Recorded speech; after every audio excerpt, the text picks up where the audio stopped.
ఎన్నికల సమయంలో పార్టీ కోసం పోరాటం చేసి సీట్లు త్యాగం చేసి పార్టీ గెలవడానికి కృషి చేసిన వారికి సముచిత స్థానం కల్పించేందుకు సిద్ధమవుతున్నారు టీడీపీ అధినేత చంద్రబాబు నాయుడు. రీసెంట్ గా నాగబాబుకు కేబినెట్ హోదా ఇస్తున్నట్లు ప్రకటిస్తే ఇప్పుడు వంగవీటి రాధా కూడా ఎమ్మెల్సీ కట్టబెడుతున్నట్లు తెలుస్తోంది. తాజాగా ఏపీ సీఎం చంద్రబాబుతో వంగవీటి రాధా భేటీ అయ్యారు. రాజ్యసభ ఎన్నికల నేపథ్యంలో ఈయన ముఖ్యమంత్రిని కలవడం రాజకీయ వర్గాల చర్చనీయాంశంగా మారింది. రాధా రాజకీయ భవిష్యత్తు, టీడీపీ వ్యూహాలపై ఈ మీటింగ్ కొత్త చర్చకు దారితీశాయి. సచివాలయానికి వచ్చిన రాధా సీఎంతో జరిగిన భేటీలో కీలక చర్చలు చేసినట్లు సమాచారం. వంగవీటికి టీడీపీ నుంచి ఎమ్మెల్సీ పదవి ఆఫర్ చేసే అవకాశం ఉందని రాజకీయ వర్గాల్లో చర్చ జరుగుతుంది. ఈ క్రమంలో చంద్రబాబుతో రాధా భేటీ ప్రాధాన్యత సంతరించుకుంది. ఇటీవల రాధాతో మంత్రి నారా లోకేష్ సైతం భేటీ అయ్యారు. ఇకపోతే వంగవీటి రాధాకు 2019 ఎన్నికల ముందే టీడీపీ నుంచి ఎమ్మెల్సీ సీటు పైన హామీ ఉంది. నాడు వైసీపీ నుంచి టీడీపీలో చేరే సమయంలో ఎమ్మెల్సీ ఇస్తామని ఆఫర్ ఇచ్చారు. దీంతో టీడీపీలో చేరిన రాధా ఆ ఎన్నికల్లో పార్టీ కోసం ప్రచారం చేశారు. పార్టీ అధికారంలోకి రాకపోవడంతో హామీ అమలు కాలేదు. 2024 ఎన్నికలకు ముందు ఆయన వైసీపీలో చేరతారని జోరుగా ప్రచారం జరిగింది.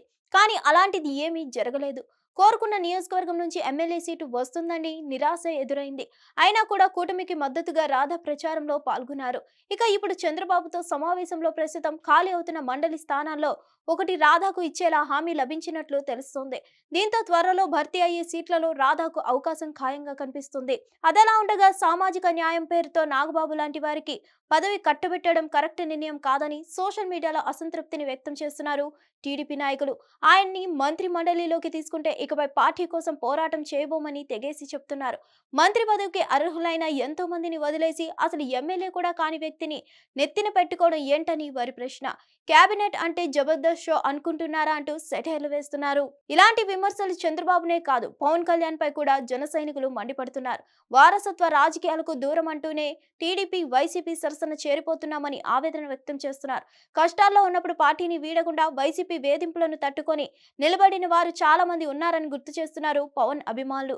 జనసేన అంటే కులాలకు, మతాలకు, వారసత్వ రాజకీయాలకు వ్యతిరేకమని కాలర్ ఎగరేసి చెప్పుకునే వాళ్ళమని ఇప్పుడు ఆ పాయింట్ పోతుందంటున్నారు. నాగబాబుకు జాక్పాట్ తగిలినా కూటమికి దెబ్బ తగులుతుందా అనే చర్చ ఇప్పుడు నడుస్తోంది. ఈ వివాదానికి చంద్రబాబు, పవన్ ఎలా రియాక్ట్ అవుతారో అని చూడాలి. హిట్ టీవీ యాప్ ని డౌన్లోడ్ చేసుకోండి. ఇందులో short news, live news, entertainment movies అన్ని అవైలబుల్ గా ఉన్నాయి. Please download Hit TV app. Hit TV app. Hit TV యాప్ని ఫ్రీగా డౌన్లోడ్ చేసుకోండి.